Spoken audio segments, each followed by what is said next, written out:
Hey, good afternoon. We're sitting here in Missouri overlooking one of our in-logic food plots here. This is the redneck blind I showed you guys last week. It's the ghillie blind on the trailer, so I'm able to move this all the way around. And it's got a 5-foot trailer stand. It just works out really well to be able to get you a little bit off the ground there, and then elevated, and you can see quite a bit more, especially on this food plot area. We do have a couple of deer that we're targeting this evening. These late season hunts can really work out well, if you're able to have those fronts. Right now, we're sitting actually fairly warm, but I elected to get into this particular blind because I feel like my my entry and exit route is pretty rock solid without bumping any deer. So we're going to see how this evening progresses. But right now, deer movement wise, we didn't get the opportunity to hunt a whole lot or this week, just due to Christmas. Hopefully you guys had a Merry Christmas and was able to spend some time with the family, or at least talk to them, over the phone or the FaceTime, or however you guys are able to do it. But right now, a lot of I'm seeing some decent movement in the morning, but it seems like a lot of it's going to be that mid-afternoon on into the evening time right now. We've been doing quite a bit of trapping, and doing fairly well with that, trying to catch a couple of raccoons or a few raccoons, take them out along the way. And so I've been seeing a lot of deer in the mornings when I'm going to check the traps. Just haven't seen any real big deer that I want to target on any of the pieces of property I'm trapping right now. But we do have a couple of them. We got one deer for sure that I'll go ahead and draw, pull up and shoot this evening if I'm able to see him. And we are sitting in orange. It's the second day of Missouri's muzzleloader season.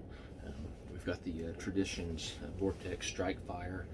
This is a pretty nice little weapon. It's got the longer barrel. I think it's 28 or 30 inches long. I mean, it's got, but for anybody that's maybe either gotten out of muzzleloader hunting or wanting to get into it, these Traditions are a pretty good way to go, and it's extremely easy to load that weapon. It's just like any other muzzleloader you do. This guy's running off of 100 grams of powder, and then a 200 bullet there, and I've got the thing sighted in for 150 yards, and it's a tack driver.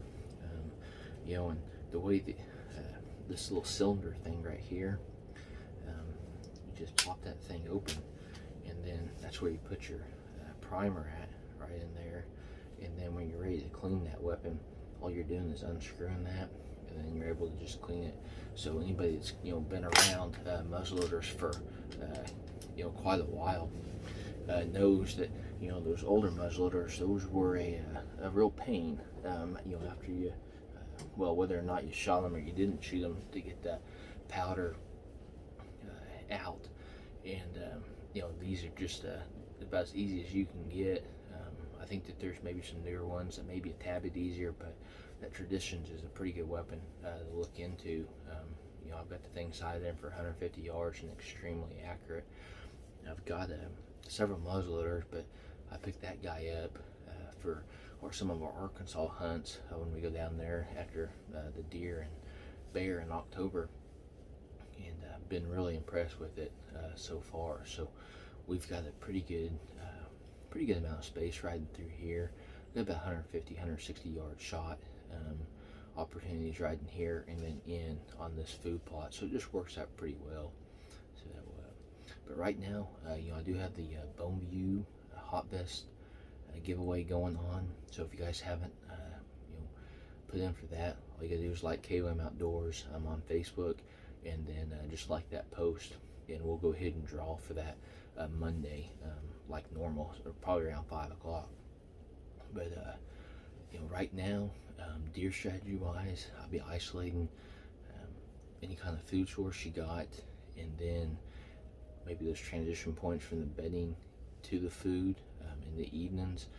Mornings, I've seen quite a few deer, I'm out there checking my traps, but just not not any caliber or good caliber deer that I've actually wanted to harvest. So haven't even chased after any deer that I've been on any of the properties I've been trapping a lot on. But you know, we've got some good deer running through this particular one. I look forward to kind of seeing how the seedlings progresses, and then on into the rest of the season. We do have one more hunt over there in Oklahoma. I think it's on January 6th, I think, is when I'm going to start hunting over there, depending on what the weather is. And then through that 5-day period, we're going to see if we can get a couple does off of there on that particular piece of property. You know, if a large mature buck shows up, then yeah, we can probably go ahead and take him out. But right now, you know, my game plan is just to manage that piece of property and take off some additional does. So you know, we've got a few Browning trail camera videos to show you guys, and we'll leave you guys at that. Like always, hopefully you guys are getting out there in nature, and best of luck on your guys' upcoming hunt.